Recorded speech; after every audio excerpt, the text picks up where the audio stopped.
கிச்சனுக்கு உங்களை வரவேற்கிறேன். நான் இன்றைக்கி செய்ய போகிற ரெசிபி வந்து காரா பூந்தி. அதுக்கு நான் 3/4 கப்பு கடலை மாவு எடுத்திருக்கேன், ரெடிமேட் தான்.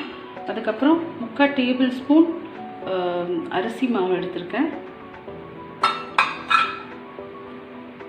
இதில் நான் கொஞ்சமாக மஞ்சத்தூள்,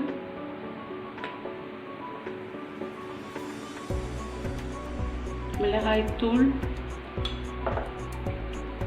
உப்பு ரொம்ப லைட்டாக, ஏன்னா நான் மிக்சர் பண்ணுவேன், அதோடு சேர்க்கும்போது உப்பு ஜாஸ்தி ஆகிடும்னால கொஞ்சமாக நான் உப்பு சேர்த்துருக்கேன். இப்போ வந்து இதை நல்லா மிக்ஸ் பண்ணிக்கலாம்.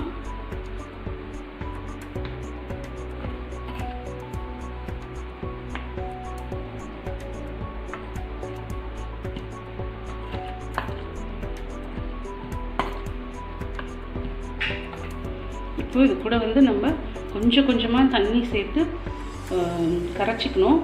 எடுத்தோடனே நிறைய தண்ணி ஊற்றிடாதீங்க, கொஞ்சம் கொஞ்சமாக ஊற்றி பேஸ்ட் மாதிரி பண்ணிவிட்டு, அப்போ தான் அந்த லம்ஸ் எல்லாம் போயிடும். அதுக்கப்புறமா நம்ம நிறைய தண்ணி தேவையான அளவு, நிறையா இல்லை, தேவையான அளவு தண்ணி ஊற்றிக்கலாம். இப்போ ஃபஸ்ட்டு பேஸ்ட் மாதிரி ஆக்கிக்குவோம்.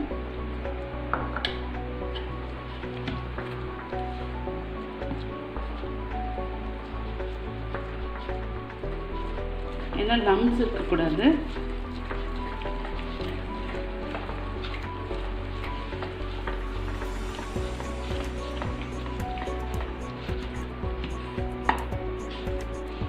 சொல்ல மறந்துட்டேன், இது கூட வந்து நம்ம ஒரு ஸ்பூன் ஆயில் சேர்த்துக்கலாம், ஏன்னா கொஞ்சம் கிறிஸ்பாக இருக்கும்.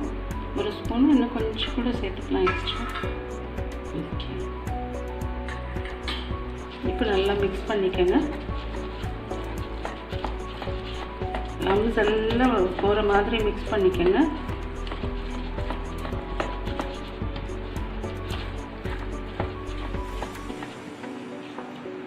இப்போ தேவையான அளவு தண்ணி ஊற்றி கரைச்சிக்கலாம்.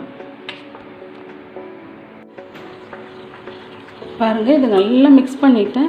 இப்போ எண்ணெய் காய வச்சுருக்கேன். எண்ணெய் காயிற வரைக்கும் இது நல்லா ஒரு 4 to 5 minutes நல்லா நீங்கள் எப்படி அடித்து கிளறிக்கிட்டே இருக்கணும். இப்போ எண்ணெய் ஒரு சின்ன ஸ்பூன் பின்னாடி எண்ணெய் காஞ்சிச்சான்னு பார்க்கலாம். ஆமாம், இப்போ நம்ம ஊற்ற ஆரம்பிச்சிடலாம். கொஞ்சம் ஸ்டவ்வை சிம்மில் வச்சுக்கலாம், அதெல்லாம் தீஞ்சிரும்.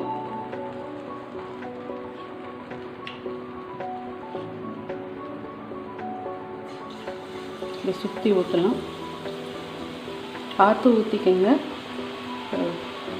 இல்லைன்னா வந்து நம்மளுக்கு அப்படியே நிறைய ஒட்டிடும்.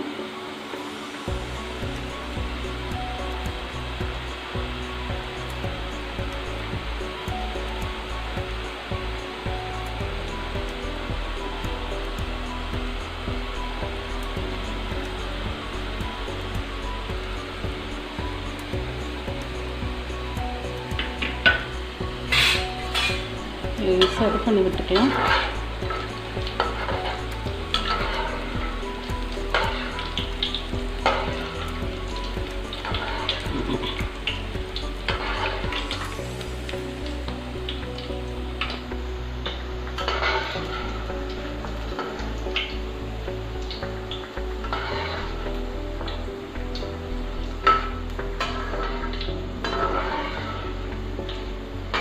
இப்போ இது வெந்துடுச்சு, இதை எடுத்துடலாம்.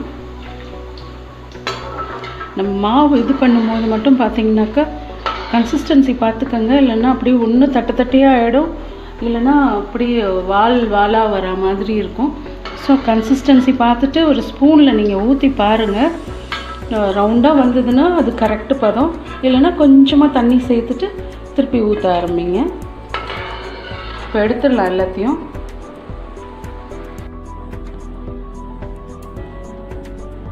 பாருங்கள், காரா பூந்தி ரெடி ஆகிடுச்சு. நான் இதுக்கு வந்து வேர்க்கடலையும் கருவேப்பிலையும் வறுத்து போட்டிருக்கேன், கொஞ்சமாக எண்ணெய் விட்டு. இது வந்து நீங்கள் அந்த பூந்தி செய்கிற கரண்டி இல்லைன்னா நம்ம ஜல்லி கரண்டி கூட யூஸ் பண்ணிக்கலாம். மாவு மட்டும் நீங்கள் கரெக்டாக பார்த்துக்கோங்க. முதல்ல நல்லா பேஸ்ட் பண்ணிக்கோங்க, அதுக்கப்புறமா கொஞ்சம் கொஞ்சமாக தண்ணி சேருங்க. கரெக்டான பதம் வந்தோன்னே ஊற்ற ஆரம்பிங்க. நீங்கள் ஃபஸ்ட்டு எண்ணெயில் கூட போட்டு ஒரே ஒரு சொட்டு போட்டு ட்ரை பண்ணலாம். கரெக்டான கன்சிஸ்டன்சினா உங்களுக்கு அழகாக ரவுண்டாக பால் மாதிரி மேலே வரும். அப்படி இல்லைன்னா நீங்கள் கொஞ்சமாக எக்ஸ்ட்ரா தண்ணி சேர்த்து நல்லா அடித்து கலக்கிக்கங்க. அதுக்கப்புறம் நீங்கள் ஊற்றுனீங்கன்னா நார்மலாக வர ஆரம்பிச்சிடும். பயப்படாமல் செய்யுங்க, ட்ரை பண்ணி பாருங்கள். தேங்க்யூ.